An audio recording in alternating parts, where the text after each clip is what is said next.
I'm Jasmin Benward. I'm based in South LA, and I'm a multi-hyphenate. So I'm like the Jill of all trades, heavy into music and writing. So in the writing space, I'm a journalist, essayist, singer-songwriter, screenwriter, and author. And then in writing, I'm an emerging composer. That's like a tongue twister. Emerging composer, music supervisor, and I'm interning in the sync space right now. Multi-hyphenate for sure. That's amazing. How are you balancing all of your interests and your roles? Ooh, it is a balancing act. I feel like when something gets done, like something else doesn't. So I try to like live by my calendar and just communicate like freelancing, because I also work full time in the public school system right now. I'm in my 10th year teaching, and so like it's kind of like night and day.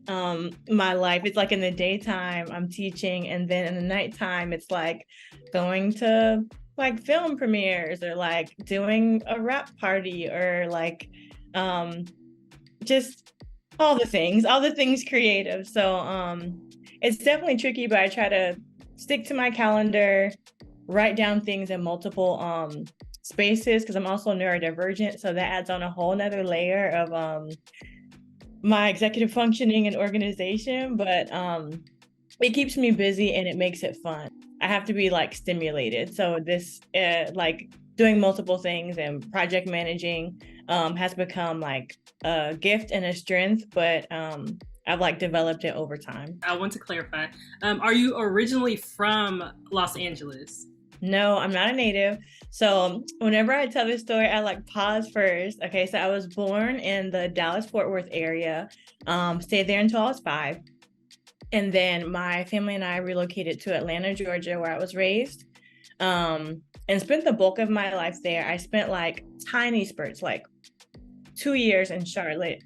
And then I moved from Georgia to New York and spent 10 years there. And I've been in LA for 2 years now. I love so it. Did this.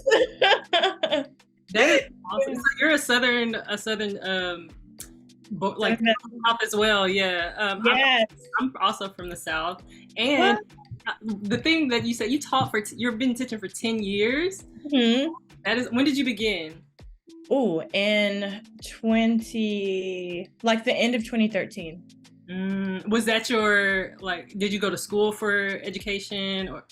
I did. So I got my bachelor's in film and communications. And the thing is, I wanted like a secure job, because I felt like very like insecure being like an undergrad like film major. And I kept getting calls to like for job opportunities in New York. And I didn't have it like that to just, fly on a dime. So I was like, I need a reason to like be up there for real. And so I was like, let me enroll in school. But yeah, for some reason, universe said education as opposed to film, which I've been grappling a lot with lately. But yeah, so like straight out of undergrad, I applied to grad school in New York, because I was like, Atlanta's too small for me. Like it wasn't popping in entertainment the way that it is now. It was kind of just getting in the door, and I was like, yeah, Georgia's too small. I want big city life. So I moved to New York right after, and then I like enrolled in a grad program for education, and my program was only a year. So at first I thought that I would be in New York for 1 year and then go back home, but I like fell in love and started loving the city and like did the most, and ended up staying there and teaching like straight out of school. Like I would even be subbing on days that I was supposed to be like in my program, because I needed coin, and they're like, no, you're good, you can sub for us. So yeah, that's kind of how it all started. But plan B turned into plan A. So it's like 10 in the game and it's time to pivot. And so that's where I'm at right now. But yeah, it's been 10 years. In the classroom, right? You're teaching? In the classroom. So it's been between special education, yoga, and nutrition are the buckets that I've had in art over the years. Did you plan to be in the classroom when you came out here, or like?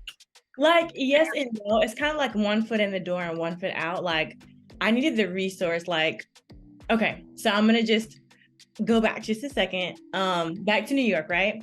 It's the pandemic, and I was tutoring virtually at that time. Like, I was teaching yoga full time, and then as soon as the news hit, like, all of my contracts got wiped out. So I got out of the classroom, was doing my own thing, and things were going great. I was like making rent, had extra, like, I was like, oh snap, I'm an entrepreneur. I got this. And then like it all came to like a screeching halt, and I panicked, and scarcity mindset was like, get back in the classroom, as a safety net. And so I ended up writing a children's book though at that time, because the agency that I was working for, they're like, oh, we have this curriculum to help struggling readers with phonetic awareness. And so they gave me the workbook, and they're like, can you create a fictional body of work around this, like a chapter book? And I was like, yeah, man. So basically it was like a word bank.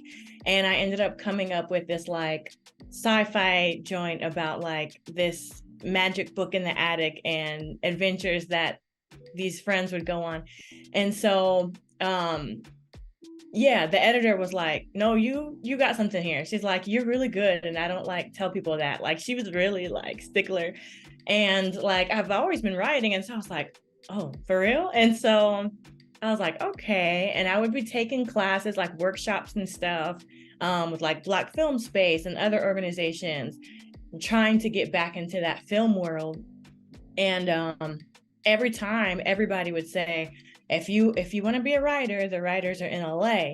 And so I was like, you know what? I'm going to apply to jobs only in LA. And that's what I did. So like I looked for roles, and I looked for something that I knew would help me with relocation. So I was able to find a role. They helped me like get my car transported and like, that type of stuff, because it went literally from Atlanta and it got like shipped all the way to SoCal. And so, yeah, it was a resource, and I'm in my second year, but in the back of my head, it's just like, Jasmin, you did not come here to teach. You could teach anywhere in the country. You could have taught where you were. Like, if you're going to do the thing, let's do the thing. It's a plan, and it's been like baby steps, but my decision and my choice and what I need to do for myself in my second career is very loud lately. It's so loud, it's screaming. And it's undeniable. And it's like, I don't know, what's next. Like I told friends, like, I'm going to be hustling. I'm going to do whatever I need to do, but I know that it's time for me to move on. What are some of your interests as a child? Have you always been passionate about writing, or is that something you developed over time? Always been passionate. Like, okay, I would get in trouble for some of the stuff that I would write, because honestly, I was writing even like erotica, like at a younger age. And my grandma found one of my notebooks, and she was like, are you doing this stuff? Like, are you, because my imagination is just so vivid. But I was reading adult content, and I would write like alternative endings to books. If I didn't like the ending, or if I didn't like a storyline, I'm like, oh no, it wasn't supposed to be like this. And I would, go in my notebook and I would rewrite it. I would get on my computer and I would type it up, and I'm like, this is how it was supposed to be. And then I feel like it's also been a blessing, like my family dynamics and the jobs that other people had, like everything is orchestrated. And like the longer I'm here on earth, I realized that. So I was raised by my mother, my grandmother, and my aunt. And my mom was a teen mom. And so they all chipped in. I call them my holy trinity. And so my aunt would like watch us a lot, like no childcare. Like they would just rotate my younger brother and I. But she used to be the lead projectionist at our local movie theater. So instead of like getting dropped off at home or like going to after school and being like a latchkey kid, I would get snuck up the freight elevator. She would get us a snack pack with like popcorn and the candy or whatever. And we had our backpacks, my brother and I, and she would sneak us up. It was like a whole operation. And we would go upstairs. She made sure that we did our homework. She would check it. And then after that, we got to watch whatever movies we wanted to until somebody else could pick us up. So I'm like, that is such a blessing. Like, that's why I love cinema so much. That's why I love filmmaking and movies so much. Like, my mother was like this underground spoken word poet. Like, I don't think she was as full-fledged as she could have been, but like, she would wake us up to Jill Scott and Erykah Badu. Like, she was on some neo soul stuff. So I would find her spoken word. Like, I would find my grandmother's journals. My aunt, she's such an avid reader, like 2 books a day, like constantly in her face books, like adores books over people. So we stayed at Barnes and Noble, we stayed at the library, and like all of those things were workings of like why I am the way I am, because it was by default. But then I also found my own pleasure in those things too, and like started finding my voice at an early age because I was exposed to those things. It sounds like this is your destiny. So it is. Like your mom being a poet, like you're being exposed to like films, like it makes so much sense now. Like you sharing what you're doing and what you're passionate about, it makes so much sense. You're surrounded by that. And I can feel your passion just when you speak about it and reflect on that. So it's great that you have those family connections and support there. And like, it seems like you have a very imaginative mind if you're writing alternate endings to books at a young age. Can you recall the moment where you realize like, oh wow, like I like to write, or I'm really good at this? Yes. And I'm still salty about it. Okay, so one time there's this poem, and this is before Google, and I wanted to enter this like program, there's like a Hear Our Voices program, and I want to say it was 5th or 6th grade, something like that, but more on the adult side, like some YA stuff. But my teacher wasn't going for it. She's like, you didn't write this. I'm like, yes, I did. And she's like, you didn't write this. I'm like, yes, I did. And I was like, so torn up about it, because I'm like, I put lots of hard effort into this. I thought about my words and my word choice, like, like ready to take this baby home. And so she would like not enter me, and I was so tight about it. So yeah, it's not quite the rapper, you're never gonna make it. It is, because how are you gonna, like, this is something that you put your energy into. This is your creation, and for your teacher to like cut it off because she or they didn't believe that you wrote it. Yeah, no proof. Just like you didn't write.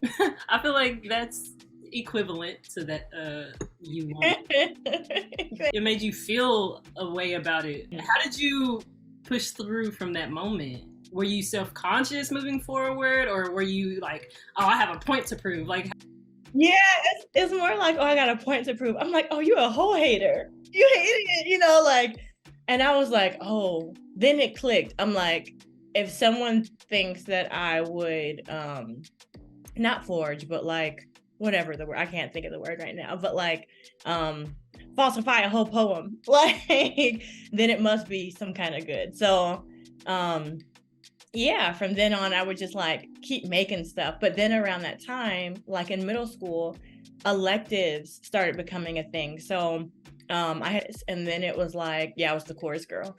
And so it was like, okay, you're sight reading, you're starting to write songs. And so that was like a new pathway, because before it was like mostly poems, but then I started putting voice to things, and I was like, okay, songwriting is something that's really fun too. And so yeah, that kind of started happening. I never thought of how like writing, and it probably doesn't work for every writer. But there's an alarm going off back here, so I'm like, okay, just went It's time. on too. Yeah, LA, it's like so many sounds. But like as a writer, from like writing novel type writing to articles and then poems and then transitioning into music, did all of that come naturally for you? Like being able to form poems, but then a poem is slightly different in a way from a song because then you have to consider these other elements. Mm-hmm. So how did that come about for you? I feel like I geek out in a way. It's like, okay, like just trying to figure out the anatomy of different stuff. And I'm still learning, and there's just so much like, but just seeing like, okay, well, this is this section, but there's a name for that. And in poem, you know, what am I saying right now? Like a verse versus a stanza, like, you know, like what's the equivalent of those things in different spaces? So I just kind of analyze, but I would also read different things and then mirror those things as well. Like, okay, like Writing Digest or something. They have these cool like sections where there are different types of poems, and then someone does an example and it's like, you try. But I would just look at those things, so they'd be around the house. Yeah, sheet music. Like I would just try to look and see like what are similarities and what are differences and how it can make them my own. That's really interesting that you're able to analyze it in that way, but I think that's just your unique mind. Your process just sounds like really unique to you. Because writing for me, I used to be terrified of writing, and then you love it. So it's just really inspiring. What is your advice for people who, or not necessarily advice, just kind of your thoughts for someone like me who, I was intimidated by writing mainly because of like it was an academic setting. I got to college. That's whenever I started to kind of realize like, okay, I can actually write, but it was still in an academic setting. It was like art history stuff. And then when I started Black and Gifted, I was like, oh, I have a voice. I can use my voice in my own tone, and I can just like write. It doesn't have to be for a grade, or I don't have to like, you know, it doesn't have to be this long paper that I have to submit. So like my view of writing started to shift whenever I was able to identify, you know, my voice through it. So I don't know if that's necessarily a question, but it just made me think of that because you're so passionate about writing, and I'm like, oh, there was a time where I just was like, I'm afraid of it, like math with some people, and you're just you love it and you're connected to it. So I just think that's really beautiful. Yeah, I would say like find whatever your interest is, and then find literature about that thing, and then write about that thing. And it could be like your impression of it, a reflection of it, criticism. But I feel like that helps. And you could draw that from anything, like a trade magazine or an interview. Like there's just so many different mediums where it's like, let me find something that resonates, and then I could find some type of writing about that thing that'll keep my interest. And also like the way it's presented too. It could be in captions, it could be in a comic book, it could be in a magazine, it could be you know, so many different things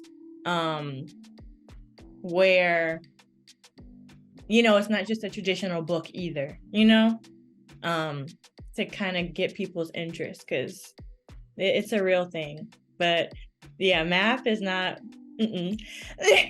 for me, where like it's so easy for other people, but yeah, that the side I got was the humanities, kind of the artsy side. That's what I got. Yeah, me too. I do want to talk about your role as a music supervisor and what led you to that profession. Oh yes, okay.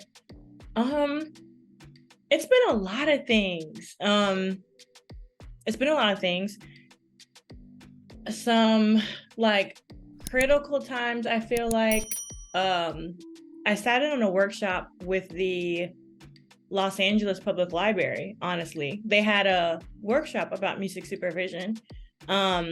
So there is a woman, Kimberly Browning was on the call, and then I forget her name, but her artist name is Vitamin C, and she wrote the graduation song. Remember that song that everybody was singing for their step-up ceremonies and graduations like moons ago? I'm not sure. I'll have to look that up. Okay. But yeah, they were on the call, and that gave me insight into like roles and responsibilities and what they did. And then last year, like October of 22, I got a chance to be a part of the Vancouver International Film Festival's AMP program. So kind of like TIFF, it's VIFF, and they have a whole separate section for music. And so we had all these master classes about composing and about music supervision and about like licensing. And we had these artist showcase where they would get feedback. And I was like, wait a minute, like this is exactly what I want to do. Because I was on the fence. Like I've blessed into having a couple different mentors who are women who work in the music space, who are composers, editors, and music supervisors. And in all honesty, like my tech, even today, is like not even up to par to do the composing that I would want to do. And so with my computer crashing on me, I'm like, what can I do that can give me like those instant results and I can still work with like a normal laptop, whatever. And that ended up being music supervision. But shout out to Stephanie and Sarah from radio. They did a workshop and just exposed us to different things, like what a brief would look like. And they would like cut, they showed us some clips and talked about the behind the scenes process of getting that song for that clip and what they had to do to get it and all this stuff. And I'm like, I could totally do this. I've been, I didn't even know there was a name for it, but music and the writing aspect of like film and television is always something that I thought of. And similar to the alternative endings, I would do like song alts or like replacements for scenes that I thought they could have did a little better. I'm like, okay, well, and in actuality, they probably could have, but there are also factors that I dismissed at that time, like the budget, if they could clear it, like, different things. So yeah, that's kind of some big moments for me of like how I knew like, oh yeah, I want to do music supervision. Everything is so connected. Like you're like in the spaces that like allow you to use your gifts of writing and your love for music. So I love that for you. What are the ins and outs of your role? And if you could give us a rundown of your day to day. Okay. The role. So I come in at different stages, sometimes pre, sometimes production, sometimes post. And what I do is like, I'll look for artists at this time who are available for like credit. I'll listen to their catalog, what they have, and see if it's a good fit for the project. So sometimes I only have a script to go off of. Sometimes I have like a rough cut. And I'll see like, oh, if this is a good fit or not. And then I'll take rounds of pitches and I'll give them to either the showrunner or the director to get their approval. Because even though I pitch something doesn't mean it's going to stick. They might not like it. So I might have to come back with a round 2 or even round 3 of pitches. And different factors that go into play are like, okay, if the creator likes the music / artist, but also if the artist agrees to whatever the terms are. So yeah, it's been interesting. Sometimes I have to like not wrangle artists. That's, I don't know if I want to use that word, but definitely like follow-up game got to be strong. Because sometimes I have to like play middle person and see where I can meet in the middle between like what the creator needs and what the artist is like willing to do, or like terms that they're willing to have. And also like, yeah, just seeing who can support a project at a given time. So being like the music liaison, if you will, and then handling agreements. So just making sure like if the song is registered, making sure that they're properly titled, how much usage we're going to have, like is it the full song, is it part of it, how long the terms are. Lately it's been nice to do like official playlists, so getting like whatever the film or project's art is, and then creating the official playlist. What else? Yeah, I mean it's a couple different things, but mostly like agreements, creative communication. Every now and then there's these fun like spotting sessions.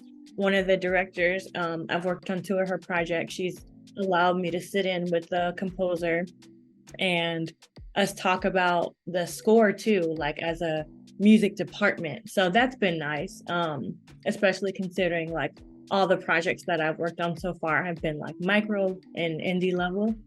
So that's been a lot of fun, just seeing like, oh, what's your which cue do you prefer, or like what is this say about tone? Is it like in alignment with the bigger project? And then it's rewarding too, just knowing that like different artists will have their music heard in a different space. So it's not necessarily like performance, but it's still getting awareness because it's going to be like in a film. So that's some more stuff that I want to play with later, is like, how do we take the music and the film and the writing and have it be more like experiential and like bring them together. That's interesting, because usually it's just like, oh, we just need your music, that's it. Right. And I'm just like, can we do a little better? Yeah. Another thing I'm like advocating for is to not have music be part of post, like part of every stage though, like even in the infancy, like brainstorming and developing phases. And that helps with like building out a team and knowing who's going to be like your go-to person. But yeah, during the writing process, as a writer, this is what I'm going to be doing, is considering the music, because I feel like so much of the shots, so much of the writing, everything, like what the actor's choices can be informed by like the music. I feel like on set, like you wouldn't want messed up sound, like you're not going to try to fix it all in post. So, as much as possible, I'm trying to get upcoming filmmakers and television creators to think about music in the forefront and not as an afterthought, because it also takes time. Like most of the projects that I've worked on, it's taken like a year to get everything done, like the agreements and the follow-ups and the clearances and stuff like that I was telling you about. Some of them are independent and those are pretty quick, but I've had an opportunity where I had to get clearance from one of the bigger publishers, and so that was that's a learning curve. I'm like close to wrapping that project, but just seeing how it like works for real when like big budgets are involved and stuff like that, what they require. I was on a call with my mentors earlier about like this cue sheet platform and how to make that more efficient and professional, because I was doing stuff in spreadsheets, like, just there's so much learning to do, but it's fun learning. It's like stuff that I'm leaning into, but it's like creative troubleshooting, if that, like. I'm glad you said learning curve, because I was thinking, I was like, what is the learning curve of like coming from the work you were doing prior to getting into this space? Like, like legal, like legal stuff, which I really want to get up on some classes and workshops to learn like music law and stuff like that. Cause I'm like, ooh, it's not a wheelhouse, but it's going to become important because there's so many different pieces and moving things. There are NFTs and all this stuff now. It's like, I got to stay on with what's happening. AI, yes, all the things. And I'm like, I need to know like what's going on. And then there's also like PROs, which is like the publishing affiliates for like artists. So trying to know things on the inverse, like when it's artist facing, they need to make sure it's registered this way so that, they can retain their rights and da da da. So I feel like that's a big learning curve, is like trying to learn my process, trying to learn how to be efficient, trying to learn how to advocate for both the creator and the contributors, so that it's like this mutually beneficial process. How are you handling that? I guess mentally, being that you also have a full-time job, you have other interests, you have other things, and then with the learning curve, you're learning all these things, and it's like you're throughout the process, you're all are like troubleshooting, or it's like, dang, this process should be this way. Like, how do you feel like it's a lot, or like, well, how are you navigating all of these things? The grace of I try to find pockets of time and like multitask. Like I definitely work on the clock when I'm at work. I work on weekends, I work in the evenings. Like my days are long and they're really diverse. I feel like this year and last year specifically, like I'm really learning like no day is the same at all. Like no day is the same. It'll be like an acceptance into this program, 2 rejections over here, edit notes over here, pages due for this.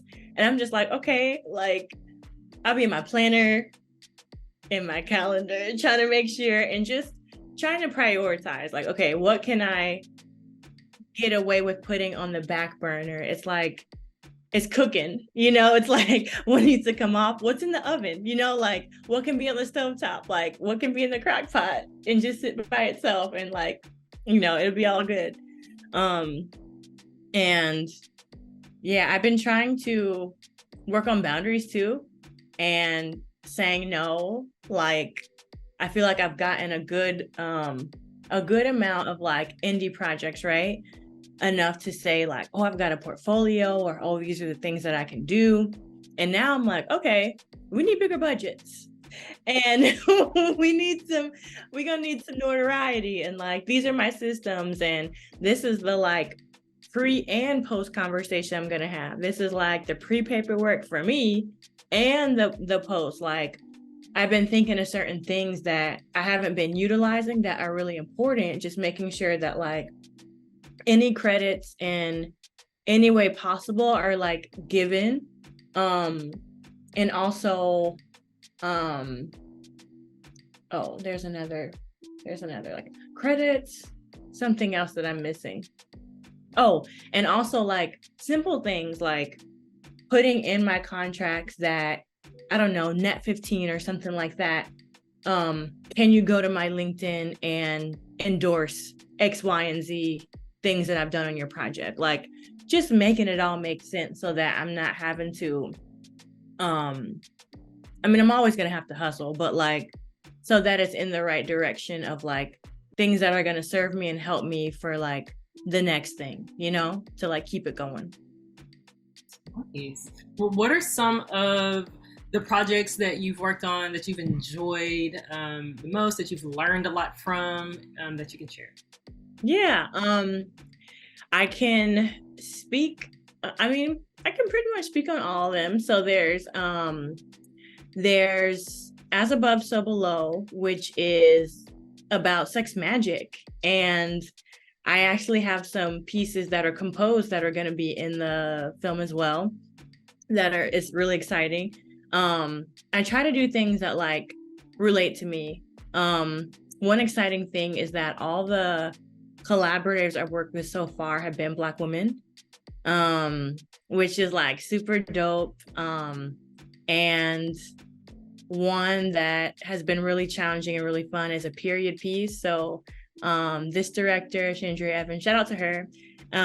She's also from Georgia, and it's early 2000s piece, which I'm like, all right, everyone in their like late 20s, early mid 30s, you know, it's time for our coming of age stories to like reemerge. So there's like snap music and Dickies and stuff, like, you know, just the things that growing up in the South, like during that time, are just really just at the forefront. And then exactly, it's like I don't want to give it away, but no, exactly. And it's really exciting. It's like nostalgic, and I'm such a like, I love old things. I love like reminiscing and going back, so that's really exciting. We are so close to being done with that. I can't wait for like the world to see it.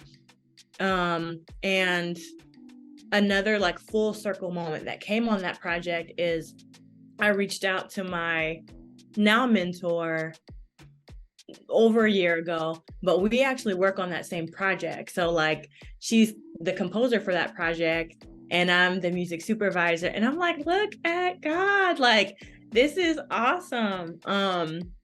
Another Black woman. So it's just like, those are exciting things. Let's see, what else? I don't know. It's just, even on like challenging days or days where I'm like teaching myself something in the moment, it's been really rewarding at the same time too. I recently got to see one of the films on the big screen and like see my name in credits, and I was like, oh my God, like what? You know, it's crazy.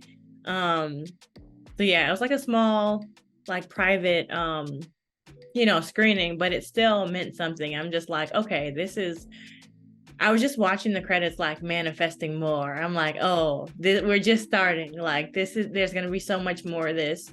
And it just like reminded me of like the little kid, like in the projection box, like looking down at the people, because I would do that too.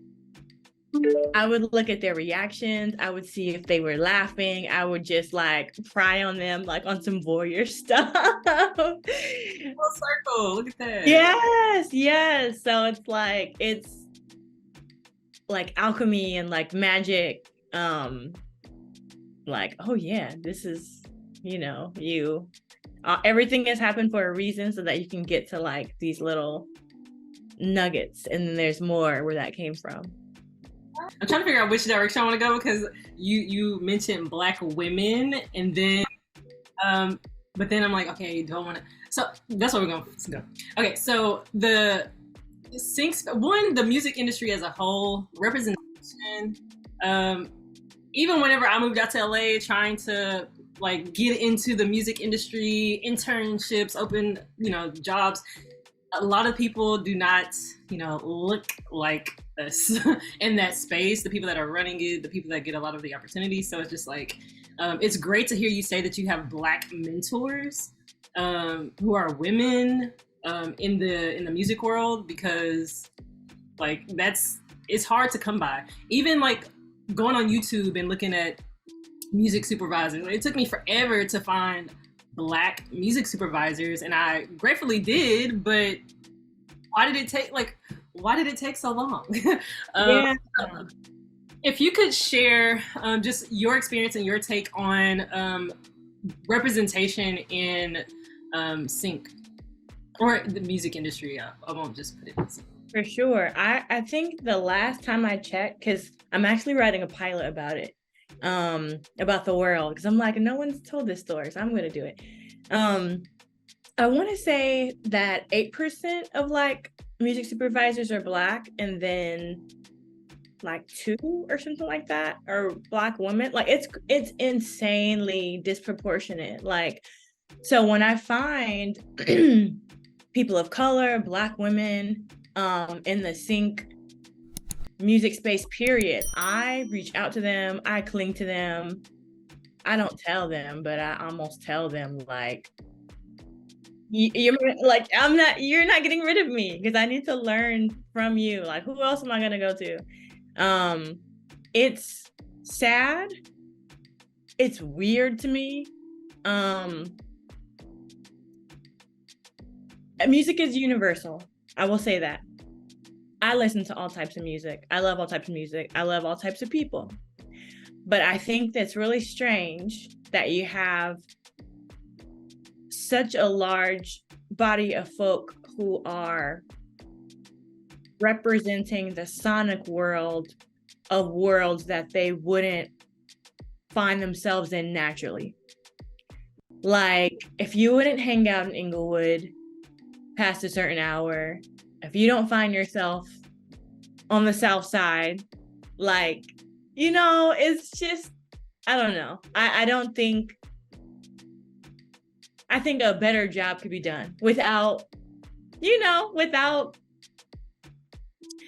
putting my foot in my mouth. I feel like there's never been a better time to rearrange what was and make it better. I actually talked to one of the new board members for like the Guild of Music Supervisors to volunteer and like be on the DEI committee, because it's crazy.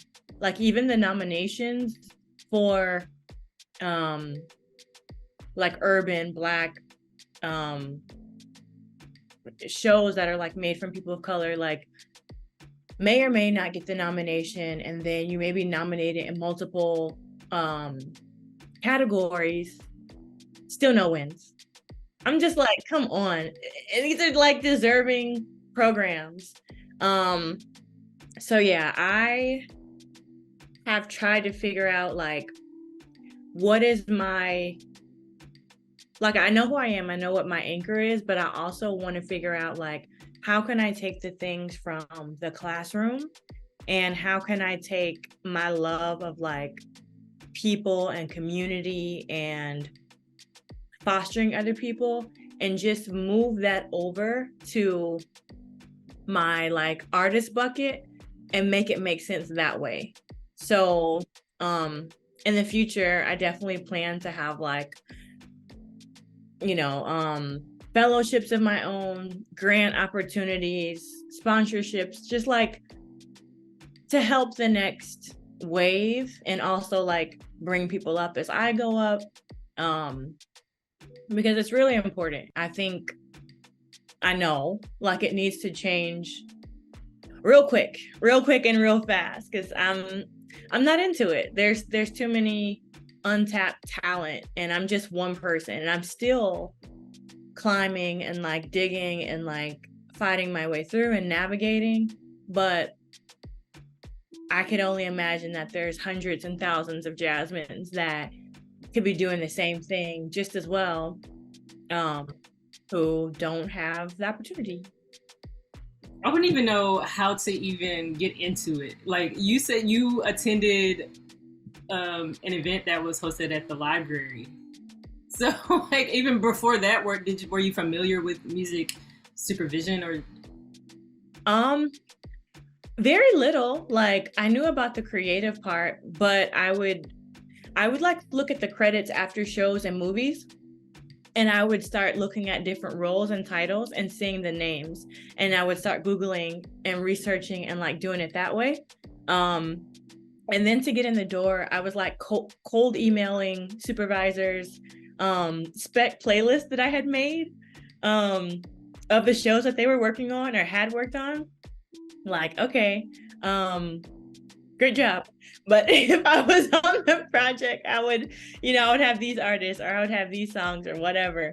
And it caught attention, and but they would also tell me things like, and that's not all of it. And like, even on the indie side, I'm learning like, okay, it's more than just like curated music. There's all these agreements, there's this follow-up, there's clearances, there's the legal stuff. Yeah.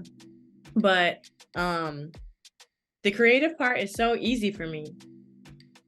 It's fun for me. So like, till this day, I still make playlists for different things. I have one for Russian Doll. I have one for Reasonable Doubt. I have one for Insecure. I have one for The Bear. Just Rye Lane. I just made one for different shows and like movies that I enjoy. The first person that I really wanted to get in touch with, her name is Pilar McCurry, and she's actually past transition now, but she worked on Love Jones, which is one of my favorite movies. Black woman, yeah. And they did like a memorial at the last award ceremony for her and all the stuff she'd worked on, because she'd worked on multiple things after that. But I was like, oh my gosh, who is this? I have to find her. And so I like looked on LinkedIn and I was Googling all these things, and I saw that she had already transitioned. And I was like, man, this is so sad, you know? But I just would find other projects and see like who was working on it.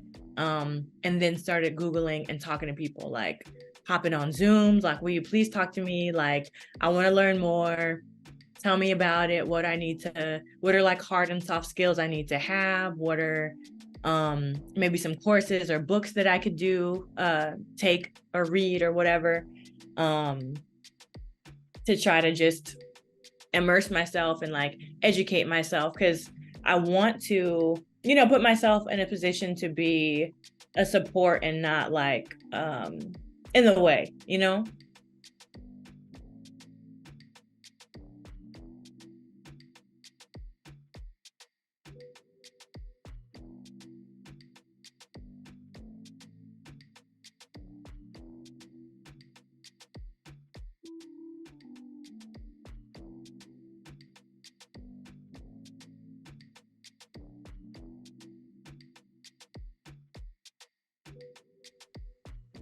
Oh yeah.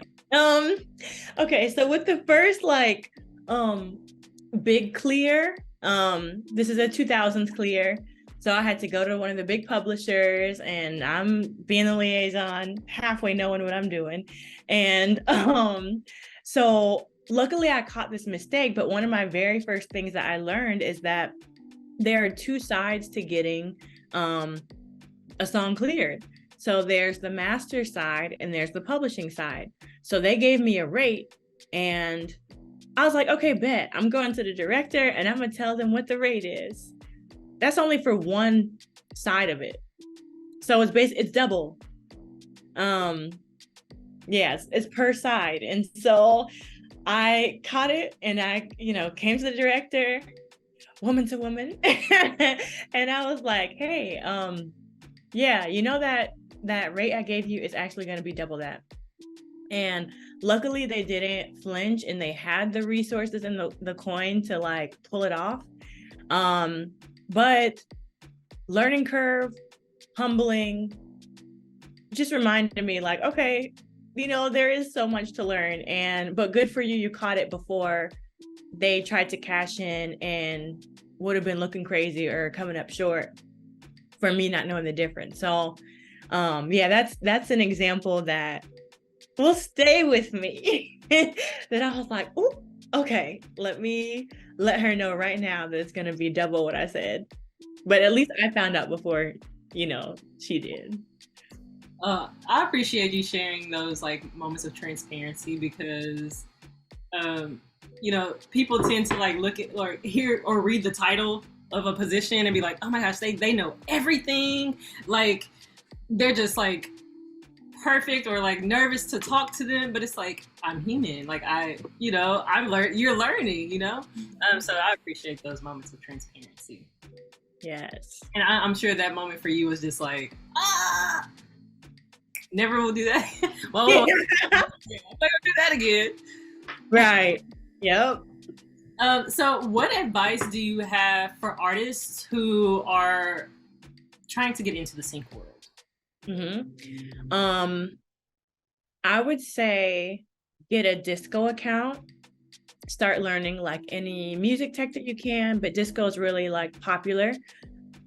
Start practicing how to do like metadata, which is very simple, but you're just basically putting in information of a track, like getting some practice with that, like what are some comps for this artist, like, oh, I'm listening to I don't know, if I'm putting in Cleo Soul or something, maybe I need to know like the different tags, like, okay, so this is soul, like what instrumentation was used. So just like familiarizing yourself with the different family instruments and different tempos, like how versus up tempo, knowing the ranges for those. Thinking about, okay, another like, I guess more practical and fun exercise would be to listen to commercials, but don't watch them. So yeah, like you could like cover your eyes or like turn around so that you're not even like watching the clip itself, but you're listening to the commercial. So you can get an idea of like which pitches are actually being greenlit. What else? Following as many sync professionals on LinkedIn and on Twitter and connecting with them and getting into organizations, like music-based organizations. So there's like Girls Who Listen, which I just did an amazing songwriting camp with them. There's the Composers Diversity Collective, co-run by Michael Abels, which works on Jordan Peele stuff. There's so many different like organizations, even like your BMI, your ASCAP, they have different events and workshops, panels. Being one thing I want to do more is like be on the live music scene out here, just learning of new local artists that I don't know about, where you could, you know, potentially get them a placement or put them on, or you know, it could be a collaborative thing.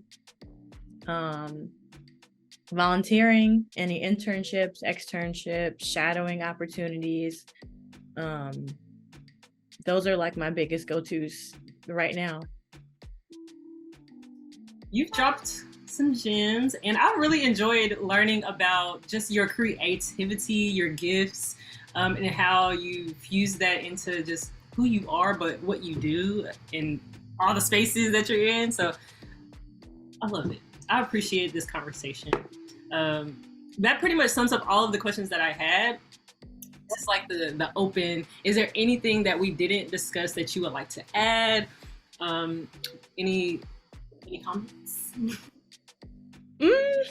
Not so much. This has been like such a great experience, such a great conversation, so organic and just warm. I feel like I'm talking to an old friend. Like, this is awesome, and I can't wait to like actually meet and hang in person. I would just say like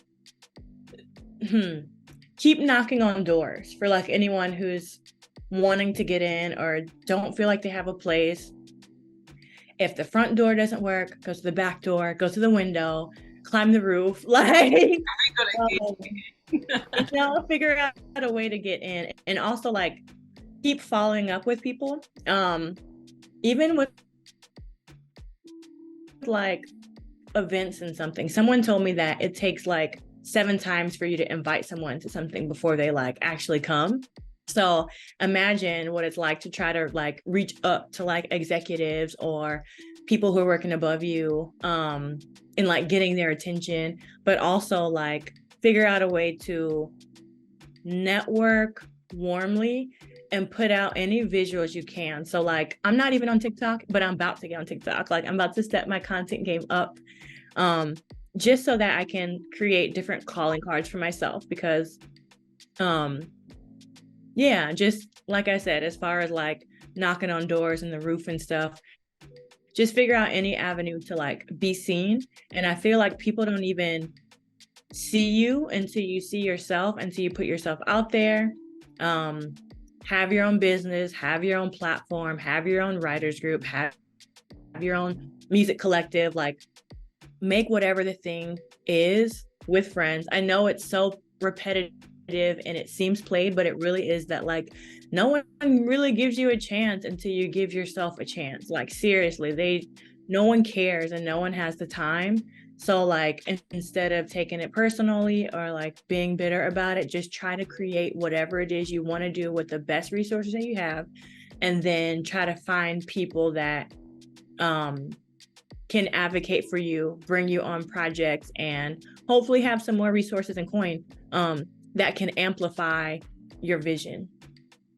Yeah. Beautiful. That's a great way to end it. That's great. Thank you so much, Jasmin, for sitting here, talking to me, dedicating the rest of your LA day to this conversation. I learned a lot about you. And I feel like it was a really genuine, authentic conversation, and just thank you. Yeah, thank you. I wouldn't want to be anywhere else. Thank you, Tariana. I can't wait to like talk more. I mean, so we'll definitely connect after this, but thank you again, and have a great rest of your Saturday. Thank you, you too. Peace, love, and light. Ooh, peace, love, and light. Yes. Back to you.